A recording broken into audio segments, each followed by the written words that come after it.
Hubungan asmara antara Dul Jailani dan Tisa Biani kini makin serius. Putra bungsu Ahmad Dhani dan Maya Estianty itu pun sudah mulai berbicara perihal rencana pernikahannya dengan sang kekasih.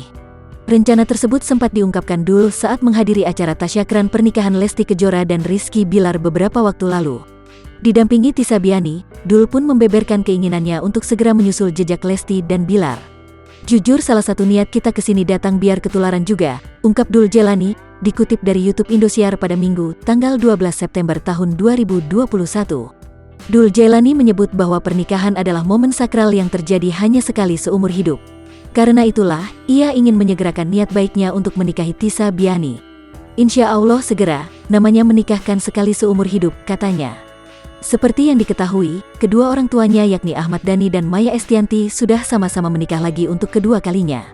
Hal itu rupanya dijadikan Dul Jailani sebagai pembelajaran hidup agar tak mengikuti jejak orang tuanya. "Jangan sampai dua kali, walaupun boleh tapi jangan," ucap Dul Jailani. "Kasihan anak-anak nanti, jadi harus istihoroh dulu," imbuhnya. Dul Jailani sendiri mengaku sudah mantap memilih Tisa menjadi pasangan hidup. Ia menilai bahwa kehadiran Tisa akan menambah kebahagiaan di dalam keluarga besarnya nanti. "Karena dengan hadirnya Tisa di keluarga aku itu membawakan harmoni gitu, semua alhamdulillah senang sama Tisa gitu. Kayaknya sempurna deh kalau Tisa masuk ke keluarga aku," pungkas Dul Jailani.